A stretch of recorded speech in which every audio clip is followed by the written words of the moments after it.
The silence that descended upon Meridian Steakhouse was so complete, you could hear a champagne flute crack.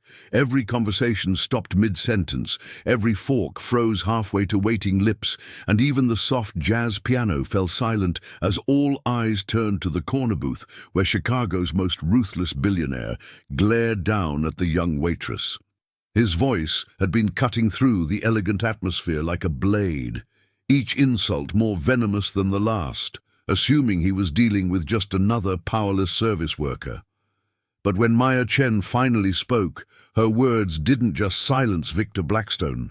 They shattered his entire world. What she said next would expose a criminal conspiracy, destroy a billion-dollar deal, and prove that sometimes the most dangerous person in the room is the one you never see coming. Maya Chen had never been one to court controversy. She was 26, juggling law school textbooks with dinner trays, supporting a sick grandmother whose dementia grew worse each month, and raising a spirited 5-year-old son named David, who constantly asked when Mommy would finally become a real lawyer. But this was life in downtown Chicago, where dreams collided with reality in the most unforgiving ways. When Maya landed a position at Meridian Steakhouse, one of the city's most exclusive dining establishments, she saw it as more than just another job. It was her lifeline to a future she desperately wanted to build. Nestled on the 47th floor of the Millennium Tower, Meridian was known for its prime-aged steaks, panoramic city views, and an unspoken dress code that could intimidate even seasoned professionals. The staff wore tailored black uniforms with silver accents, and every server was expected to memorize not just the menu, but the preferred temperatures, wine pairings, and dietary restrictions of their most distinguished clientele. Executive chef Marcus Rivera had trained under Gordon Ramsay himself, and whispers circulated that everyone from Oprah to Barack Obama had dined there in complete discretion. The pressure that came with such prestige was extraordinary, but Maya thrived under it. Unlike her exhausted classmates who stumbled through their part-time jobs, she approached each shift like a chess match, calculating, precise, and always 3 moves ahead. Her photographic memory, honed through years of legal studies, allowed her to remember complex orders without writing them down, a skill that earned her the respect of both colleagues and management. She could recite wine vintages like case law citations, describe flavor profiles with the same precision she used for legal briefs. Each evening, Maya arrived an hour early to study the reservation list, researching VIP guests the same way she researched opposing counsel in her mock trials. She knew which tech moguls preferred their steaks Pittsburgh rare, which hedge fund managers had shellfish allergies, and which politicians needed their conversations kept completely off the record. This wasn't just exceptional service, it was strategic intelligence gathering, a skill that would prove far more valuable than she ever imagined. Tonight's reservation list included a name that made her pause. Victor Blackstone, the billionaire known for his hostile corporate takeovers and his complete lack of mercy for anyone who stood in his way.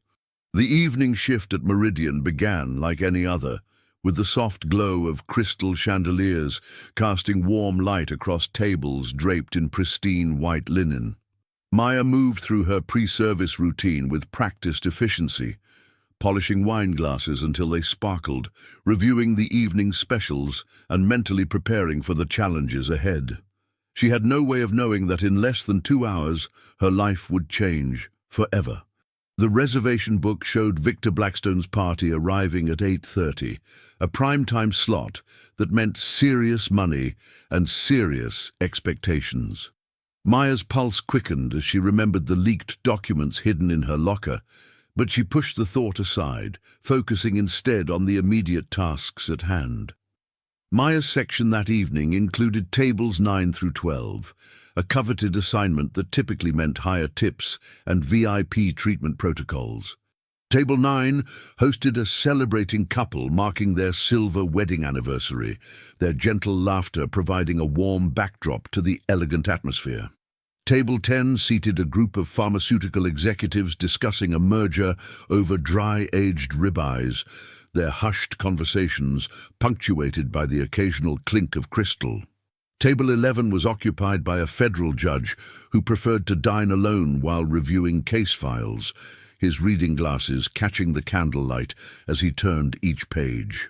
And Table 12 remained empty, waiting for the arrival of Chicago's most ruthless businessman and his carefully selected audience of potential investors. The first sign of trouble came at exactly 8:25, when the maitre d' approached Maya with an expression of barely concealed panic. Victor Blackstone's security team had arrived early to sweep the restaurant, checking sightlines and escape routes with the efficiency of Secret Service agents. The billionaire never traveled without protection, a necessity born from years of making enemies out of everyone he'd financially destroyed. Maya watched through the floor-to-ceiling windows as a convoy of black SUVs pulled up to the building's entrance, their tinted windows reflecting the city lights like dark mirrors. She felt her stomach tighten as she realized this wasn't going to be an ordinary evening of serving wine and taking orders. At 8:30 sharp, Victor Blackstone strode through Meridian's entrance with the confidence of a man who owned everything he touched. Tall and imposing at 6'2", his silver hair was perfectly styled, and his custom-tailored charcoal suit probably cost more than Maya's entire semester tuition. His pale grey eyes swept the dining room with the calculating gaze of a predator assessing territory, and when those eyes briefly met Maya's, she felt a chill that had nothing to do with the restaurant's air conditioning. Following close behind were three potential investors, all middle-aged men in expensive suits, who hung on Blackstone's every word, like disciples seeking wisdom from a prophet. The maitre d' practically bowed as he escorted them to table 12, his deference so pronounced it bordered on embarrassing. Maya approached table 12 with her usual professional demeanor, but something felt different this time. Perhaps it was the weight of the evidence hidden in her locker, or maybe it was the memory of Mrs. Garcia's tears as the bulldozers destroyed her home. Whatever it was, Maya found herself studying Blackstone more intently than any guest she'd ever served. This wasn't just another wealthy customer demanding perfect service. This was the man whose signature had displaced hundreds of immigrant families, whose legal team had found loopholes in housing codes, whose development projects had turned vibrant neighborhoods into sterile luxury zones. His hands, she noticed, were soft and manicured, the hands of someone who had never done manual labor, never struggled to make rent, never watched their grandmother forget their name. The irony of the moment wasn't lost on her as she prepared to serve imported wine and premium steaks to a man who had built his fortune by taking food from other people's tables. Maya straightened her shoulders, checked her appearance one final time in the reflection of a polished serving tray, and walked toward table 12 with no idea that she was about to serve the most expensive meal of Victor Blackstone's life. The documents in her locker seemed to pulse with significance, waiting for their moment to transform from academic research into weapons of justice. She could hear fragments of conversation as she approached, something about clearing the properties by Christmas and minimal resistance expected from the tenants. Before she could take another step, the maitre d' intercepted her with a whispered warning that made her blood run cold. Blackstone had specifically requested their most experienced server, and he had a reputation for testing new staff members in ways that had left seasoned waiters in tears. "He's known for psychological games," the maitre d' murmured urgently. "Don't take anything personally. Just smile, serve, and collect your tip." Maya nodded calmly, but inside, her law student instincts were already analyzing the situation. She had spent 3 years learning to read people, to spot lies and manipulation, to find weaknesses in seemingly strong positions. What Victor Blackstone didn't realize was that he wasn't just facing a waitress, He was about to encounter someone who had been studying predators like him for years. As Maya finally reached table 12, she took a deep breath and summoned her most professional smile. The three investors looked up expectantly, but Blackstone continued scrolling through his phone, deliberately ignoring her presence in a power play she recognized from her legal psychology courses. She stood there for a full 30 seconds, watching him pretend she didn't exist, until finally he looked up with the expression of someone who had just noticed an annoying insect. "Well," he said, his voice carrying the tone of a man unaccustomed to waiting, "are you going to stand there all night, or are you going to do your job?" The investors chuckled nervously, clearly uncomfortable but too intimidated to speak up. Maya's grip tightened on her order pad, but her voice remained steady as she began what would become the most dangerous conversation of both their lives. "Good evening, gentlemen," Maya said, her voice steady despite the tension crackling in the air. "Welcome to Meridian. My name is Maya, and I'll be taking care of you tonight." She maintained eye contact with each investor, offering them the warm, professional smile that had earned her glowing reviews from countless guests. But when her gaze met Blackstone's, something shifted in the atmosphere. His pale grey eyes seemed to dissect her, searching for weakness like a predator evaluating prey. The investors shifted uncomfortably in their leather chairs, sensing the undercurrent of hostility that radiated from their host. Maya had served demanding customers before, but never someone whose mere presence felt like a challenge to her very existence. Blackstone leaned back in his chair, a smirk playing at the corners of his mouth as he studied Maya with undisguised contempt. "Maya," he repeated slowly, as if tasting the name and finding it distasteful. "That's an interesting name. What is it, Filipino, Vietnamese?" The question hung in the air, like poison, designed to make her feel small, foreign, unwelcome in this temple of American wealth. The investors looked down at their menus, clearly embarrassed by their host's behavior, but too financially dependent on him to intervene. Maya felt the familiar sting of casual racism wrapped in the guise of polite curiosity, but her law school training kicked in. Never let them see you rattled. Never give them the reaction they want. "I'm Chinese-American, sir," Maya replied calmly, refusing to let his baiting affect her professional demeanor. "My family immigrated from Taiwan. Would you care to start with our wine selection tonight? We have an excellent 2015 Caymus Cabernet that pairs beautifully with our dry-aged steaks." She kept her voice level, her posture straight, but inside her mind was racing. This wasn't just casual rudeness. This was a deliberate test, a psychological game designed to establish dominance. Blackstone was probing for soft spots, looking for ways to break her composure. What he didn't know was that Maya had been preparing for predators like him her entire life. "Chinese," Blackstone mused, his tone dripping with false fascination. "You know, I've done a lot of business in Asia. Fascinating culture, though I've always found your people to be a bit intense about work. Almost obsessive." The insult was carefully crafted, designed to sound like a compliment while delivering maximum psychological damage.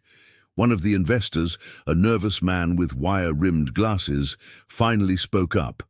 "Victor, perhaps we should—" But Blackstone silenced him with a raised hand, his attention focused entirely on Maya. "I'm curious, Maya. How long have you been working here? You seem new."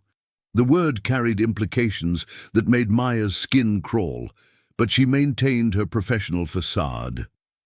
"I've been with Meridian for 8 months, sir," Maya answered, her voice betraying none of the anger building inside her chest. "I'd be happy to recommend some of our signature dishes, or if you prefer, our sommelier can suggest wine pairings." She was giving him every opportunity to move past his racist probing and focus on the meal, but Maya could see in his eyes that he had no intention of making this easy. This was entertainment for him, a chance to flex his power over someone he viewed as beneath him. The investors continued to study their menus with uncomfortable intensity, clearly wishing they were anywhere else. Blackstone's smile widened, and Maya recognized the expression from her criminal law textbook, the look of someone who enjoyed causing pain. 8 months, he repeated thoughtfully. Tell me, Maya, what's your immigration status? Are you here legally? I ask because I've had problems with restaurants hiring undocumented workers, and I like to know who's handling my food. The question was designed to humiliate, to reduce her to nothing more than suspicious foreign labor in his mind.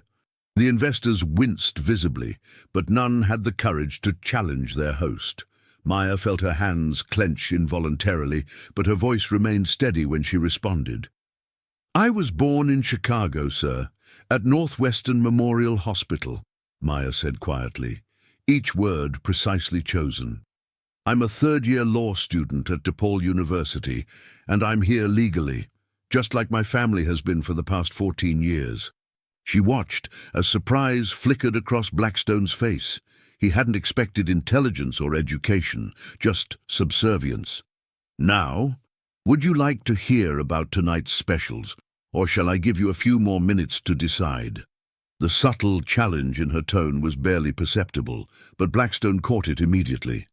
His eyes narrowed as he realized that his usual intimidation tactics weren't having their desired effect. For the first time since sitting down, Victor Blackstone leaned forward, his predatory smile faltering slightly as he reassessed the young woman standing beside his table. A law student. That complicated things. Educated people were harder to break, more likely to fight back, less willing to simply accept abuse. But instead of backing down, Blackstone doubled down on his aggression, his voice taking on a harder edge. A law student, he said slowly. How ambitious. I hope you're better at serving tables than most lawyers are at practicing law. Now, since you seem so eager to educate us about the menu, why don't you tell us what's actually worth eating in this place? The gauntlet had been thrown, and Maya realized that her real education was about to begin. Maya took a measured breath, her years of legal training kicking in as she recognized the interrogation techniques Blackstone was employing. He was attempting to establish dominance through a combination of racial intimidation and professional condescension, classic tactics used by corporate bullies to break down opposition before negotiations even began. But Maya had studied these patterns in her employment law classes, had written papers on workplace harassment, had interviewed dozens of victims who had crumbled under exactly this type of psychological pressure. She straightened her shoulders and began describing the menu with the precision of someone presenting a case to a jury. Our signature dish tonight is the 32-ounce dry-aged porterhouse, sourced from grass-fed cattle in Nebraska and aged for 45 days in our temperature-controlled cellar. Blackstone's eyes never left her face as she spoke, searching for cracks in her composure, waiting for the moment when her voice would waver or her hands would shake. He had perfected this technique over decades of hostile corporate takeovers, using psychological warfare to break opponents before the real battle even began. But something about Maya's steady demeanor frustrated him.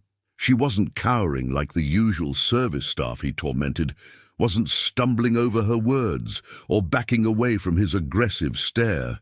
Instead, she continued her detailed description of each dish, with the confidence of someone who had memorized every ingredient, every preparation method, every wine pairing. We also have Chilean sea bass flown in fresh this morning, served with a miso glaze and forbidden black rice. The three investors listened with growing discomfort as the tension at their table became impossible to ignore.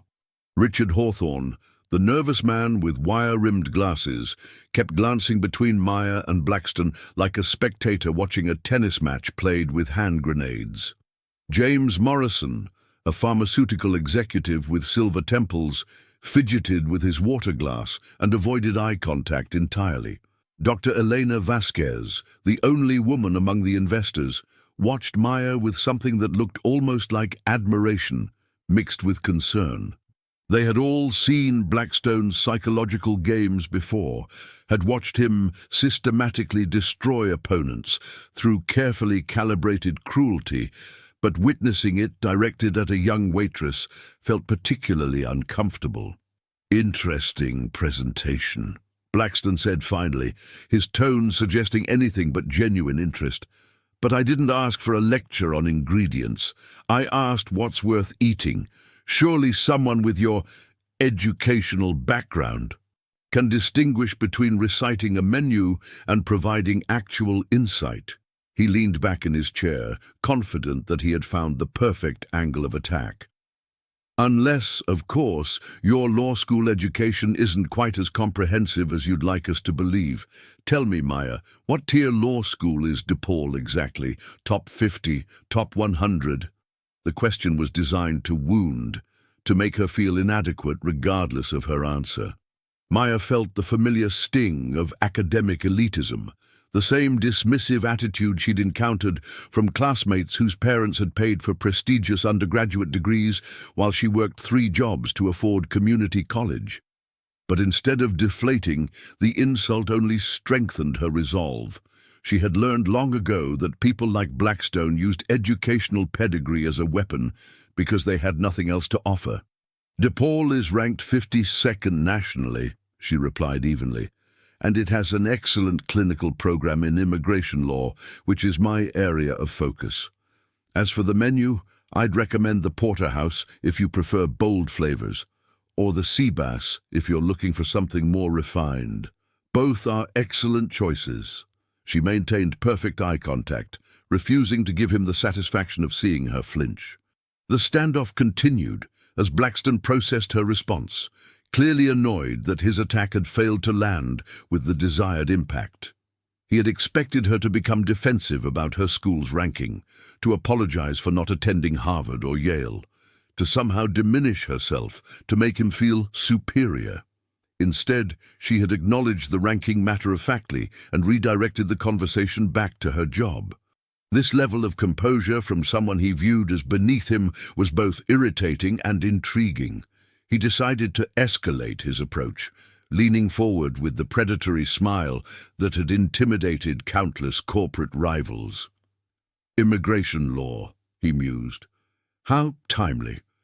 Tell me, Maya, do you help people stay in the country illegally? Or do you actually respect the rule of law?" The question hung in the air like a loaded weapon, designed to force Maya into an impossible position. If she defended undocumented immigrants, he would paint her as unpatriotic. If she supported strict immigration enforcement, he would accuse her of betraying her own community. It was a classic double bind, the kind of rhetorical trap that had destroyed countless political careers and derailed countless negotiations. But Maya had encountered this exact scenario in her mock trial competitions, had practiced responding to loaded questions designed to make her look bad regardless of her answer. She smiled slightly, the expression of someone who recognized the game and refused to play by his rules. "I help families navigate the legal immigration system," Maya said calmly, her voice carrying just enough steel to let everyone at the table know that she wasn't backing down. "I believe in following the law, while also recognizing that our immigration system is complex and often unfair to people who are simply trying to build better lives for their children. But I imagine you're more interested in discussing your dinner than my career aspirations." The subtle redirect was perfectly executed, acknowledging his question without falling into his trap, while smoothly returning focus to the reason she was standing at his table. Blackstone's jaw tightened almost imperceptibly. He was beginning to realize that breaking this particular waitress was going to require heavier artillery than he had anticipated. The dining room around them seemed to pulse with an undercurrent of tension as other guests began to notice the increasingly hostile exchange at table 12. Conversations at nearby tables grew quieter, heads turned with poorly disguised curiosity, and even the usually oblivious pharmaceutical executives at table 10 paused their merger discussion to glance over at the developing confrontation. Maya could feel dozens of eyes on her, waiting to see if the young waitress would crack under the billionaire's relentless psychological assault. But instead of wilting under the scrutiny, she felt something unexpected rising within her chest. A cold, calculating anger that reminded her why she had chosen to study law in the first place. Blackstone sensed the shift in the room's attention and seemed to feed off it, his voice growing louder and more theatrical as he realized he had acquired an audience for his performance. "You know what fascinates me about people like you, Maya?" he said, pronouncing her name with exaggerated precision. "You come to this country, take advantage of our educational systems, our opportunities, our generosity, and then you have the audacity to lecture us about fairness." His words carried across the elegant dining room like a verbal slap, causing several nearby diners to shift uncomfortably in their seats. The investors at his table looked mortified, but none possessed the courage to challenge their host's increasingly erratic behavior. Maya felt her pulse quicken, but her legal training kicked in with crystalline clarity. She recognized this tactic from her courses on workplace harassment, the public humiliation strategy designed to isolate victims and make them feel powerless against institutional authority. Blackstone was performing for the room now, using his wealth and status to recruit silent accomplices from among the other wealthy diners who would rather avoid confrontation than defend a mere service worker. But Maya had studied these dynamics extensively, had written papers on how corporate bullies used social pressure as a weapon. She knew that her next words would determine whether she became another victim or something far more dangerous.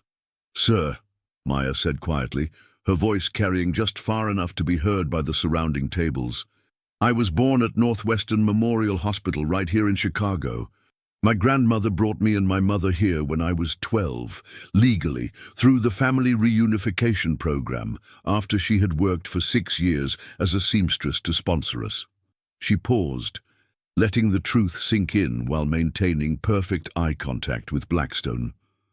"As for taking advantage of opportunities, I work 50 hours a week while attending law school full-time and raising a 5-year-old son.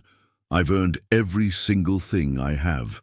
Her words hung in the air like a challenge, and Maya could see other diners nodding slightly in approval of her dignified response. Blackstone's face flushed with anger as he realized that his attempt to publicly shame her had backfired spectacularly.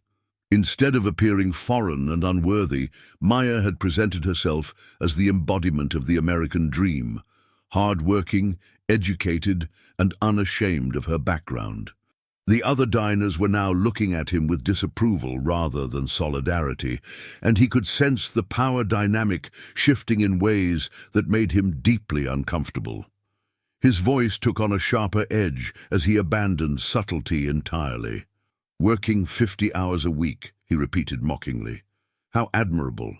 Tell me, Maya, with all that work and school, do you have time to actually learn anything, or are you just playing dress-up as a law student?" The insult was so blatantly cruel that several diners audibly gasped, and Dr. Vasquez finally spoke up from her seat. "Victor, that's completely inappropriate," she said firmly, her accent revealing her own immigrant background. "This young woman is clearly intelligent and hardworking, and she doesn't deserve this treatment." But Blackstone whirled on her with the fury of someone whose authority had been questioned. "Elena, you're here as my guest to discuss a business opportunity, not to provide commentary on my interactions with the help." The word "help" dripped with such contempt that it seemed to poison the very air around their table. Maya watched the exchange with the analytical mind of someone trained to observe human behavior under stress. Blackstone was losing control, allowing his mask of civilized wealth to slip and reveal the cruel narcissist underneath. This was exactly the kind of behavior she had documented in her research on corporate abuse, the moment when powerful people revealed their true nature under pressure. She glanced around the room and noticed that several diners were now openly recording with their phones, drawn by the spectacle of a billionaire having a very public meltdown. Maya realized that she was standing at a crossroads that would define not just this evening, but possibly the rest of her life.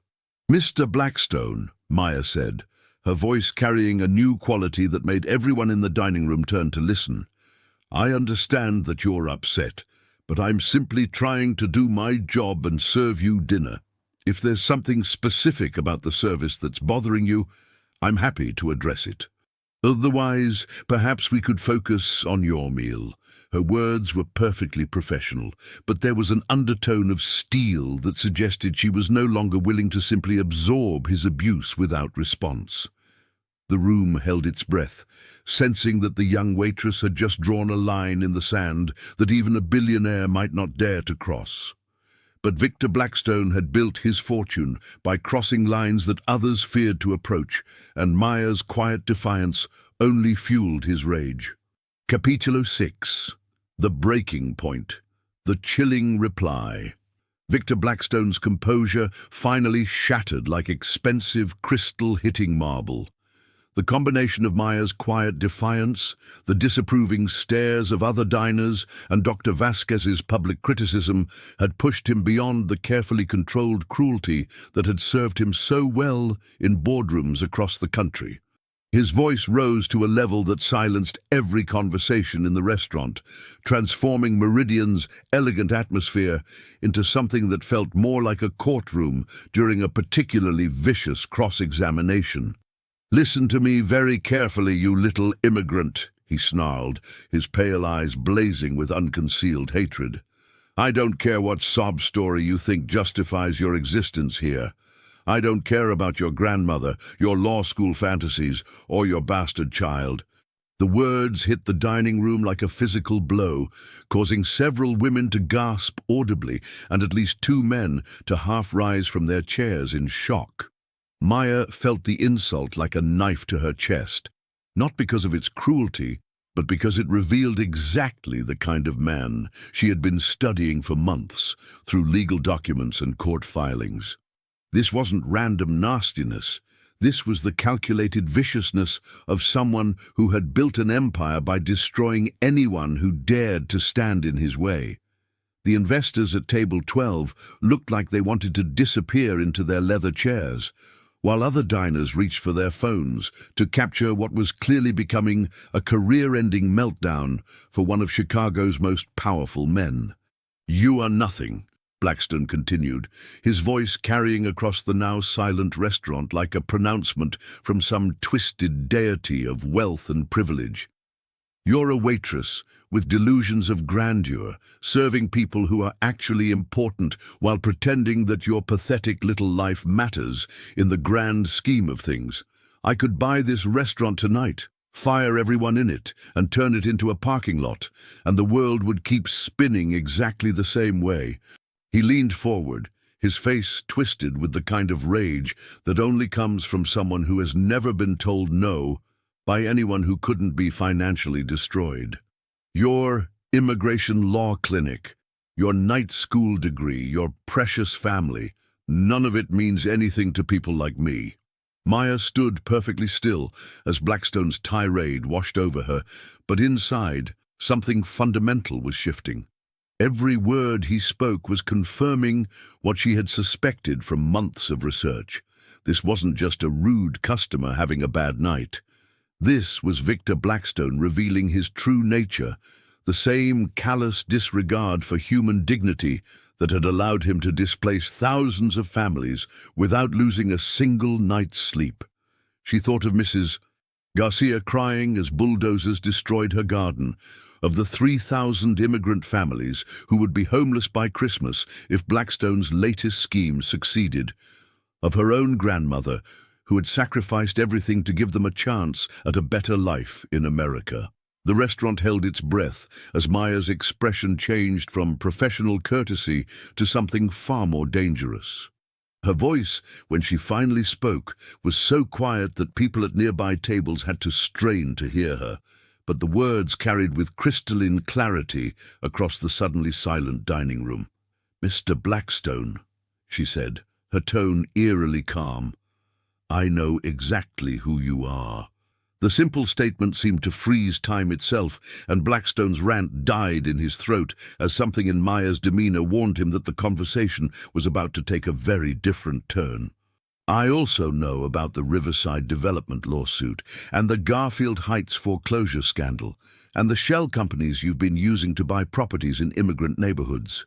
For the first time since entering Meridian, Victor Blackstone looked genuinely surprised.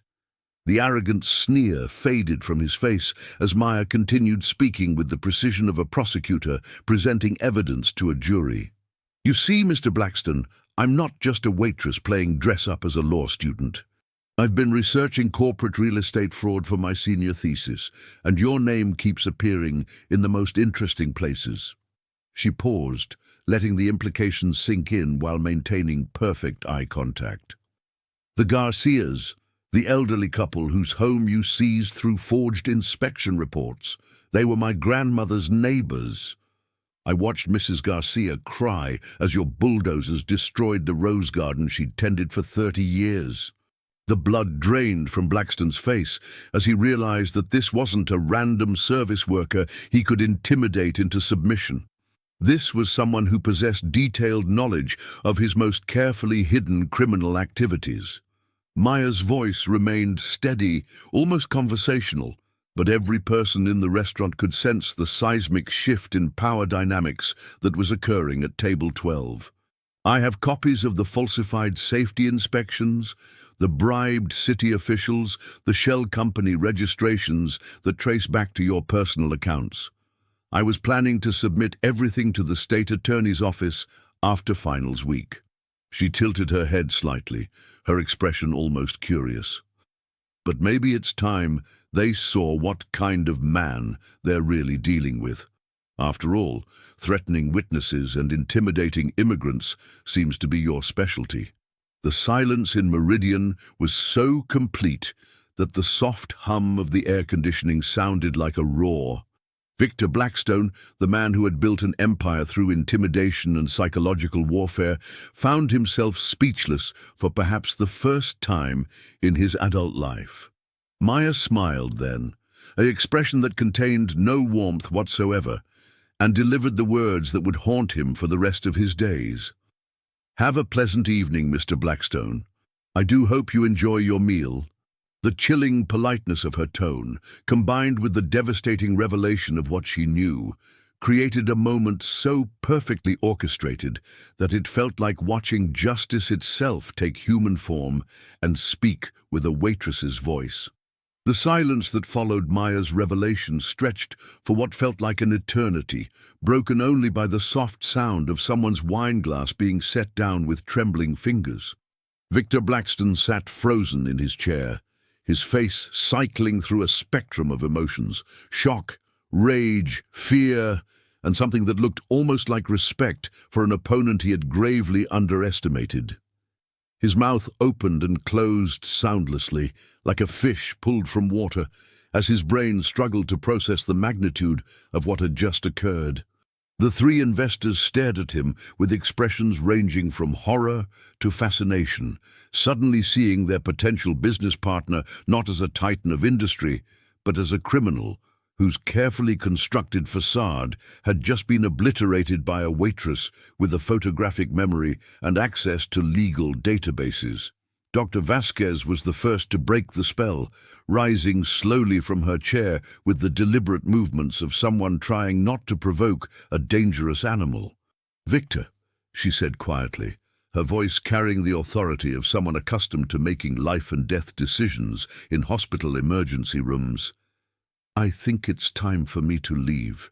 She reached for her purse with steady hands, but her eyes never left Blackstone's face, as if she were documenting his breakdown for future reference. Richard Hawthorne and James Morrison exchanged glances that spoke volumes about their suddenly diminished enthusiasm for any business venture involving their host. The pharmaceutical executive cleared his throat nervously and mumbled something about an early morning meeting, while Hawthorne simply stood without explanation, his wire-rimmed glasses reflecting the restaurant's elegant lighting. Maya remained perfectly still beside the table, her hands clasped in front of her in a pose that managed to convey both professionalism and quiet triumph. She had spent 3 years learning to read body language and micro-expressions in her legal psychology courses, and she could see exactly what her words had accomplished. Blackstone's carefully cultivated image of invincible wealth and power was crumbling in real time, replaced by the panicked desperation of someone who had just realized that their darkest secrets were no longer secret. Around the dining room, other guests were discreetly recording with their phones, capturing what would undoubtedly become viral footage within hours. The maitre d' hovered near the kitchen entrance, clearly torn between his duty to maintain order and his fascination with watching Chicago's most feared businessman being systematically dismantled by his own staff. Blackstone finally found his voice, but when he spoke it came out as a hoarse whisper that carried none of his earlier commanding presence. You don't know what you're talking about," he stammered. But the words sounded hollow, even to his own ears. "Those are serious accusations, defamation. I could sue you for everything you'll ever have." "Didn't."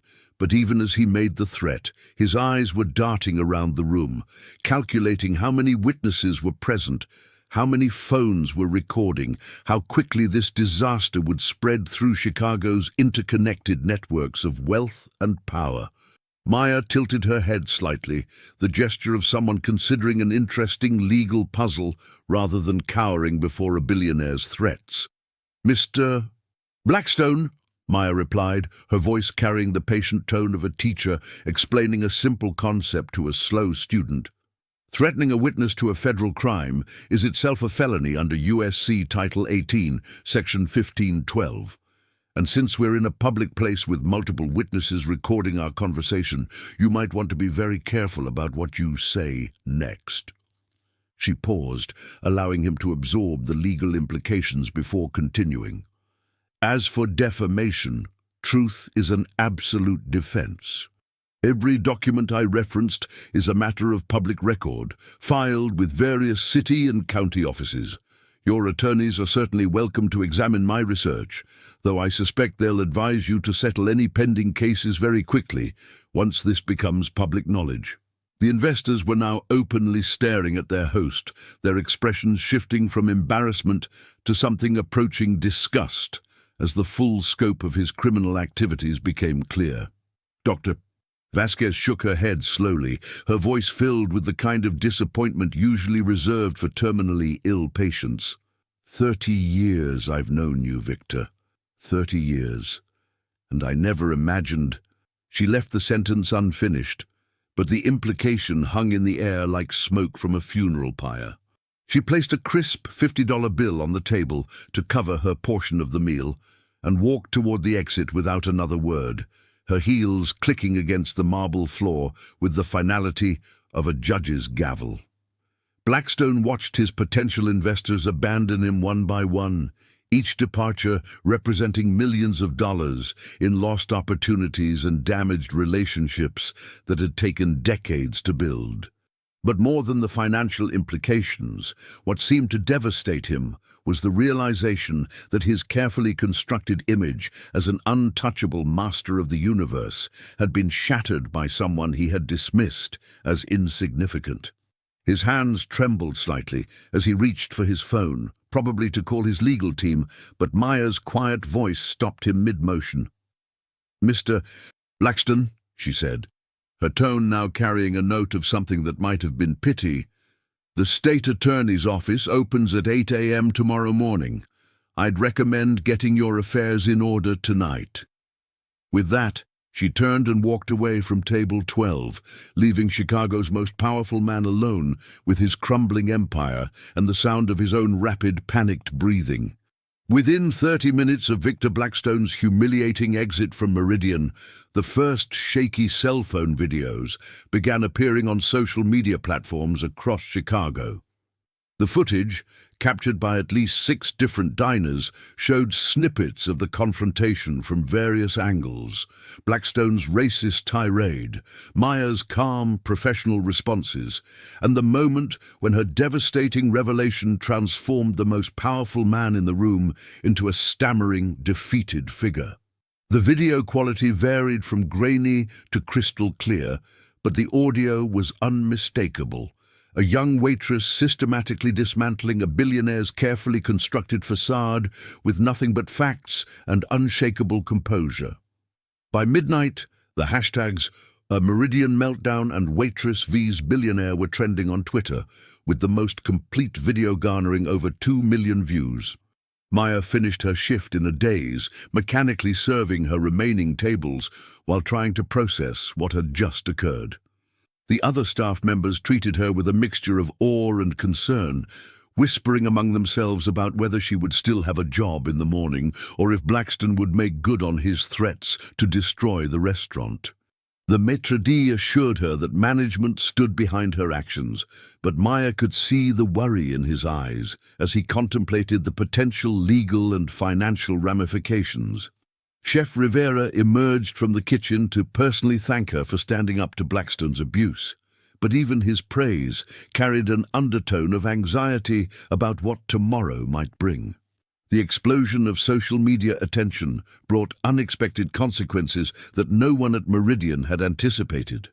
By dawn, news vans were parked outside the restaurant, and Maya's phone was buzzing constantly with calls from reporters, producers, and talk show bookers who wanted to interview the law student waitress who had exposed a billionaire's crimes on viral video. The story had evolved beyond a simple customer service dispute into something much larger. A symbol of ordinary people standing up to corrupt wealth, of immigrants proving their worth through intelligence and courage, of justice finally catching up to those who thought themselves untouchable. But the real earthquake began when Maya's detailed accusations reached the attention of investigative journalists and law enforcement officials who had been quietly building cases against Blackstone for years.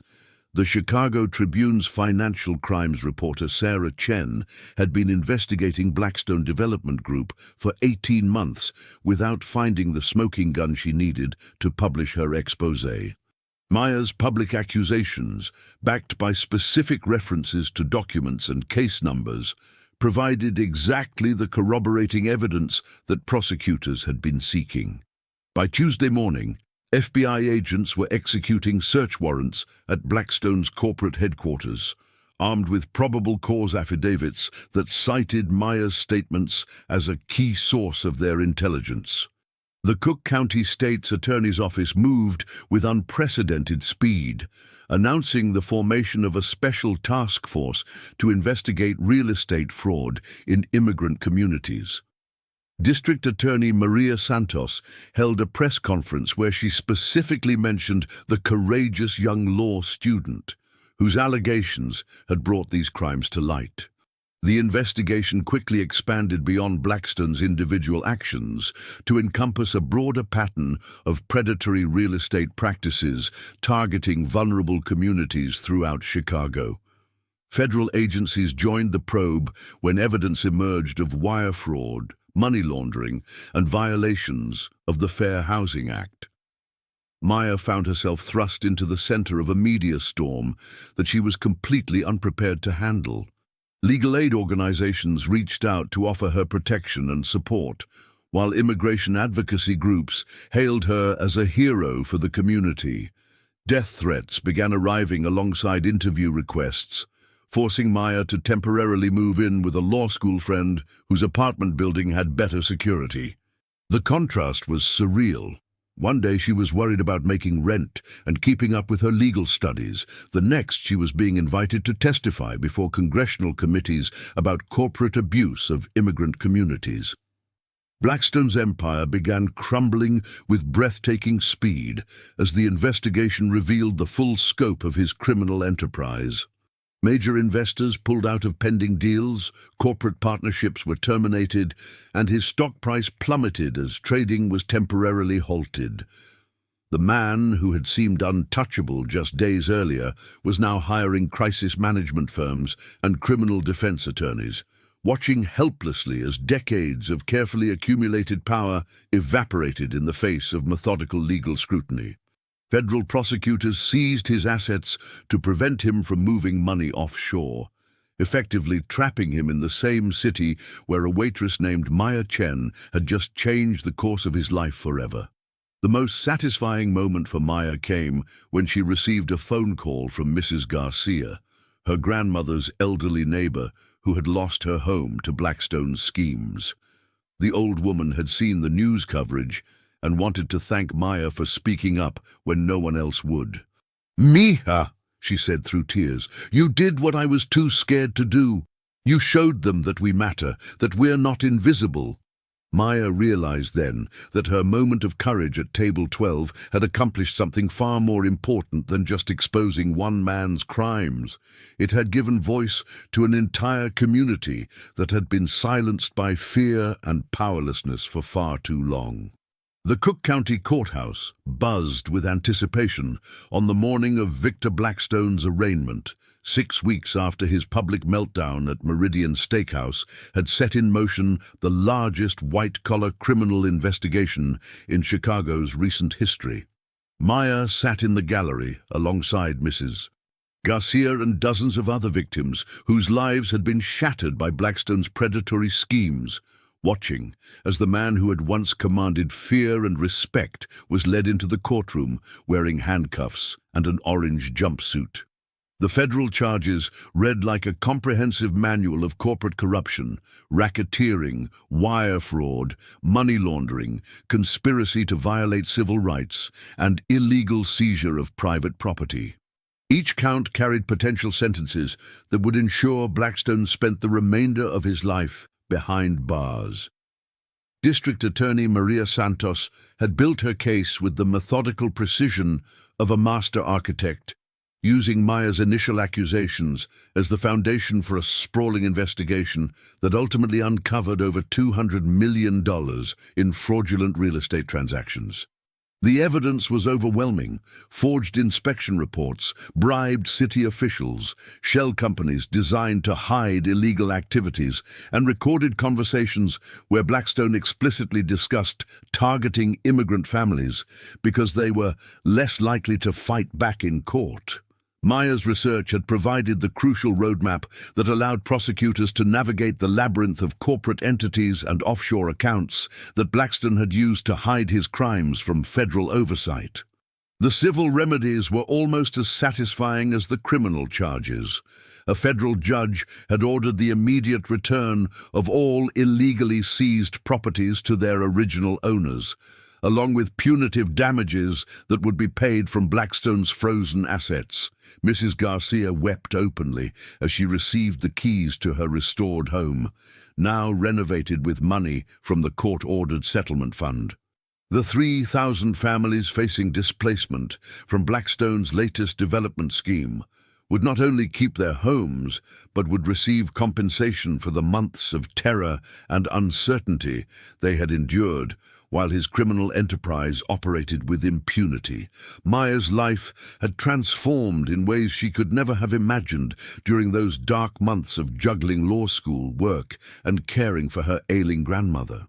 The publicity surrounding her courage had attracted the attention of Morrison, Kelly and Associates, one of Chicago's most prestigious law firms specializing in civil rights and immigration law. The senior partner, James Morrison, ironically one of the investors who had witnessed Blackstone's downfall at Meridian, had personally offered Maya a paid internship that would cover her remaining law school expenses while providing invaluable experience in exactly the kind of cases she hoped to handle as an attorney. The scholarship opportunities that followed were equally life-changing. The Illinois State Bar Foundation established the Maya Chen Award for Courage in Legal Advocacy, a full scholarship for immigrant students pursuing careers in public interest law. Maya herself became the first recipient, allowing her to quit her job at Meridian and focus entirely on her studies during her final year of law school. Her professors marveled at her transformation from an exhausted part-time student into a confident legal scholar whose thesis on corporate real estate fraud was being published in the Chicago Law Review. But perhaps the most meaningful change was in Maya's relationship with her own sense of purpose and power. The frightened waitress, who had once absorbed insults in silence, had discovered that knowledge, preparation, and moral courage could triumph over even the most seemingly invincible forms of corruption. She threw herself into her immigration law clinic work with renewed passion, helping families navigate the complex legal system while building cases against predatory landlords and corrupt developers who preyed on vulnerable communities. Her reputation spread quickly through Chicago's immigrant neighborhoods, where she became known simply as the lawyer who defeated Victor Blackstone. 2 years later, Maya stood in the same Cook County courthouse where Blackstone had been sentenced to 25 years in federal prison, but this time she wore the black robes of a newly admitted attorney rather than a waitress uniform. She was representing the Hernandez family, recent immigrants whose small restaurant was being threatened by a development company using tactics remarkably similar to Blackstone's old playbook. As she presented her arguments to the judge, citing precedents established by the Blackstone case and federal regulations strengthened in response to her original investigation, Maya reflected on how a single moment of courage could ripple outward to protect countless others. The case was decided in favor of the Hernandez family within hours, establishing another legal precedent that would make it harder for corporate predators to exploit immigrant communities. As Maya packed up her briefcase and prepared to leave the courthouse, she thought about that terrifying night at Meridian when she had stood beside Table 12 and made the decision to speak truth to power. She had never imagined that refusing to be silent in the face of injustice would lead her here, to a career dedicated to ensuring that powerful people could never again treat vulnerable families as disposable obstacles to profit.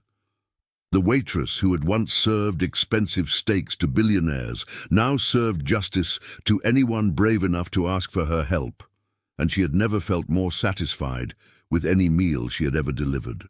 5 years after the confrontation that changed everything, Maya Chen walked through the gleaming corridors of the newly constructed Immigrant Justice Center, a state-of-the-art legal aid facility funded entirely by the Blackstone settlement money. Her heels clicked against polished marble floors as she passed conference rooms filled with attorneys working pro bono cases, paralegals helping families navigate citizenship applications, and law students providing free consultations to anyone who needed them. The irony was not lost on her that Victor Blackstone's stolen wealth had been transformed into the very thing he had tried to destroy, a sanctuary for the immigrant families he had viewed as nothing more than obstacles to his profit margins. The center bore a simple bronze plaque near its entrance, dedicated to all who refused to remain silent in the face of injustice. Maya paused before it every morning, remembering the terrified waitress who had once absorbed insults without protest, believing that survival required accepting whatever powerful people chose to dish out. That version of herself felt like a stranger now, someone from a previous life who had never understood that silence in the face of evil was itself a form of complicity. The transformation hadn't happened overnight. It had taken years of therapy, mentorship, and gradual confidence building to fully embrace the power she had discovered that night at Meridian.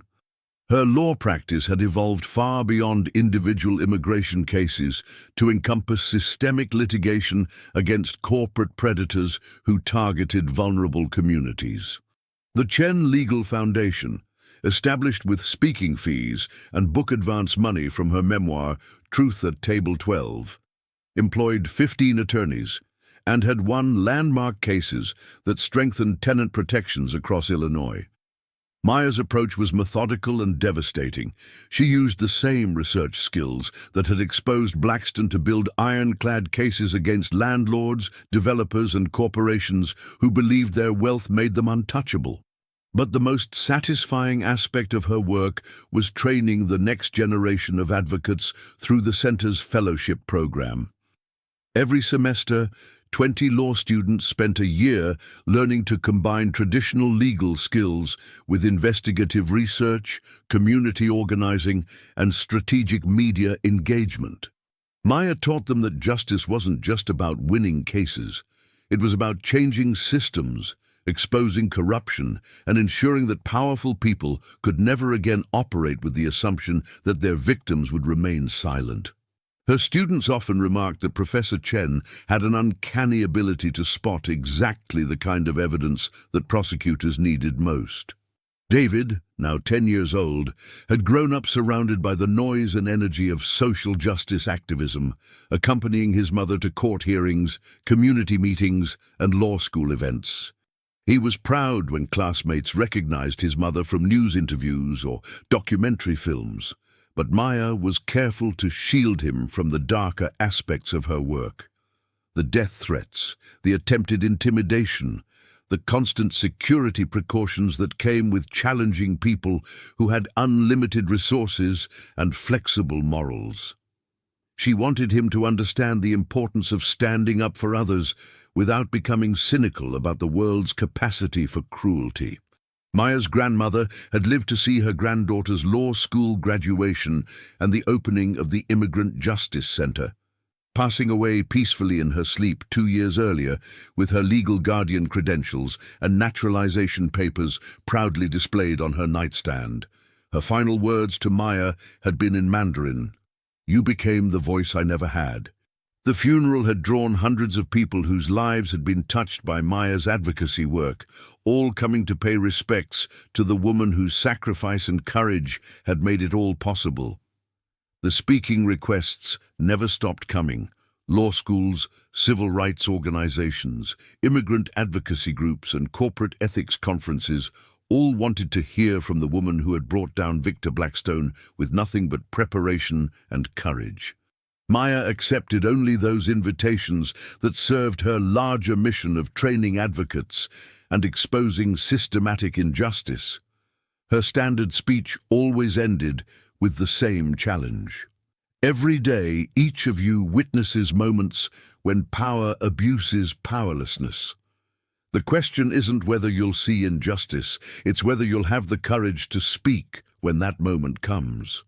Victor Blackstone died in federal prison during his 8th year of incarceration, reportedly of complications from a heart condition exacerbated by the stress of constantly watching over his shoulder for inmates who had lost their homes to his schemes. Maya felt no joy at the news, only a quiet sense that the universe had finally balanced its books. His death changed nothing for the thousands of families he had harmed, but it ensured that his particular brand of predatory capitalism would never again threaten anyone's home or dreams. As Maya settled into her office chair and opened the first case file of the day, a family fighting foreclosure by a development company using suspicious legal tactics, she thought about the ripple effects of that single moment of courage at table 12. Every case she won, every student she trained, every corrupt scheme she exposed could be traced back to the night when a frightened waitress decided that her dignity was worth more than her tips. The moral of her story wasn't complicated. Sometimes the most powerful weapon against injustice is simply the refusal to accept that injustice is inevitable. And sometimes one sentence spoken with perfect timing can change not just a conversation, but an entire system designed to protect the powerful at the expense of everyone else.